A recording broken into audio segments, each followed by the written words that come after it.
The point that Boris is missing is that Gordon Brown asked the wrong party. If you'd asked David Cameron, he'd be in there already with the red belt. So would he. They're desperate for it. They know they can't win an election. Just as much as the Liberal Democrats, they know they long for office. They've been busy trying on Labour Party clothes all for the past 2 years. Nonsense indeed. I'm not going to let you get it. It's true. Can you try and speak one at a time? Who said he was the heir to Blair? Who said he was the heir to Blair? Mr. Cameron. Who tried to say he was the heir to Blair? Mr. Osborne. He's going to take over from Blair in due course, as soon as Gordon Brown has the guts to call an election. All right. The man up there, let's break this up. Yes, the man up there said, yeah, you. Isn't one of the central points here that next week we're going to get a Prime Minister that we didn't vote for, and we're also going to get a Prime Minister now that it's been revealed wants us to have a cabinet of MPs that we didn't even vote into government. I mean, it's patently ridiculous, isn't it? Tony McNulty. Well, the second point isn't true at all, because as far as I understand it, no Liberal Democrat MPs were approached at all. It was just people in the House of Lords. Hang on. Ming Campbell is there. I don't think anyone was offered Campbell.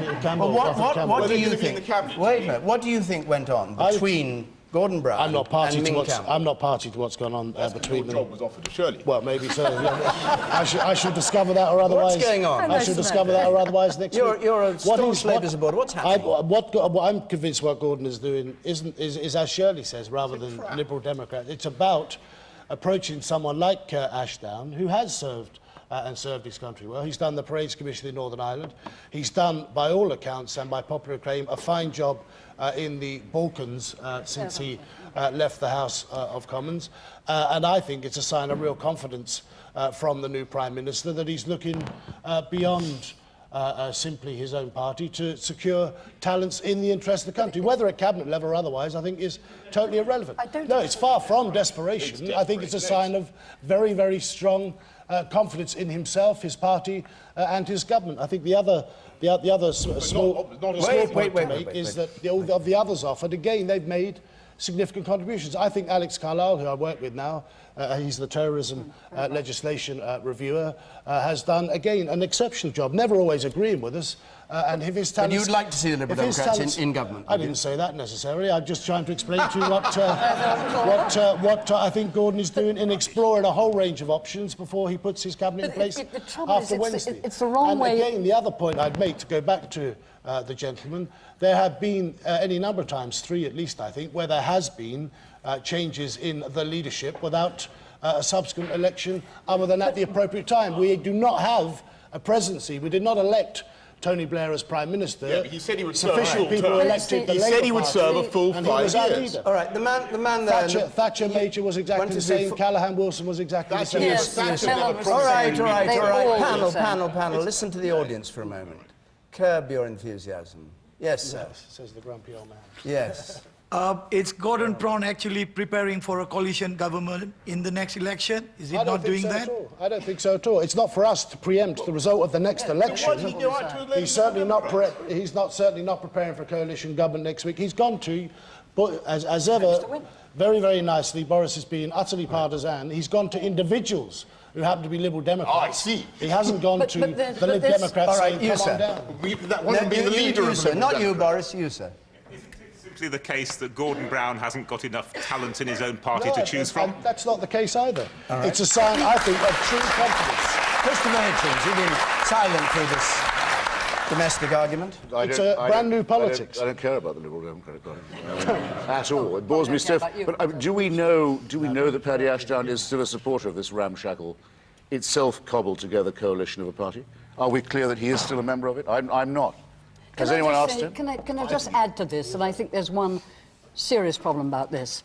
I think Gordon Brown perfectly legitimately has gone about cherry-picking leading Liberal Democrats. I think the problem is there are seriously some issues where we ought to try to get an all-party approach. One of them is terrorism, in my view. No, I wasn't jumping at you, Tony. I'm just trying to make... how to surrender to it, I was just trying to make a serious point. I think terrorism, I think climate change, and I think the issue of how much Why did you guys pull out of our agreement on climate change? Or the final set of issues which are to do with the balance between terrorism and civil liberty are ones which actually ought to be looked at by all the parties. I think the Conservatives should be invited as well, because I think unless we get out of some of the political partisan battles, we will never get serious answers to long-term problems which are likely to be central to the destination of this country. Your wish is coming true. All these three representatives of supposedly different parties are fundamentally the same. The Tories are working very hard at the moment to try and recruit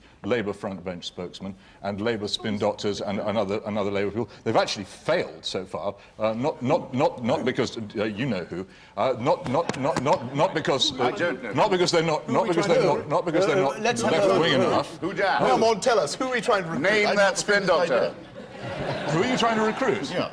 An education spokesman. I think I'll go no further than that. You failed, and it was part of your policy for grammar school. Are you mystified, Boris Johnson? You're an education He's not mystified at all. He knows who I am. The parties... Adonis. You mean Adonis? Yes. Did you say Adonis? Come on. Is that the name? They are all interchangeable, and they all exclude most of what most people think from what they're prepared to I want to go to our audience just quickly. 3 points. You, sir, first, and then you, and then you. Yes. Yeah, just make your point, if you would. I think if they're so interchangeable, it seems ridiculous to me that when sort of the olive branch is basically held out to someone from across the party political divide, Paddy Ashdown basically refused it out of hand. It seems to me like complete tribalism. No, not really, because I think Paddy Ashdown was absolutely right in the sense that what's at stake for the Liberal Democrats isn't just whether somebody becomes a cabinet minister. Frankly, individual cabinet ministers have very little influence, whatever people believe. What's at stake? Well, just a minute. What's at stake for us is to do with devolution, is to do with local government, is to do with civil liberties. And I think that anybody who went across them simply without knowing where the position of the new government was going to be on these things, then accepted a cabinet position, would be regarded as selling out. I promised you I'd bring you in. Just 2 in. points. You two side by side, if you would. Be quick if you would, because we must go on. You go first. I think any Liberal Democrat would be a dang fool to refuse a job in Brown's cabinet. Labour is the only party of substance, and any opportunity to be aligned with that would be a good thing, would bring some credibility to your party. OK. And you, sir? I think it's an indication of the failure of party politics, that effectively the majority of the electorate are disenfranchised, and we just do not have the people of quality in Parliament being selected. OK. We must go on.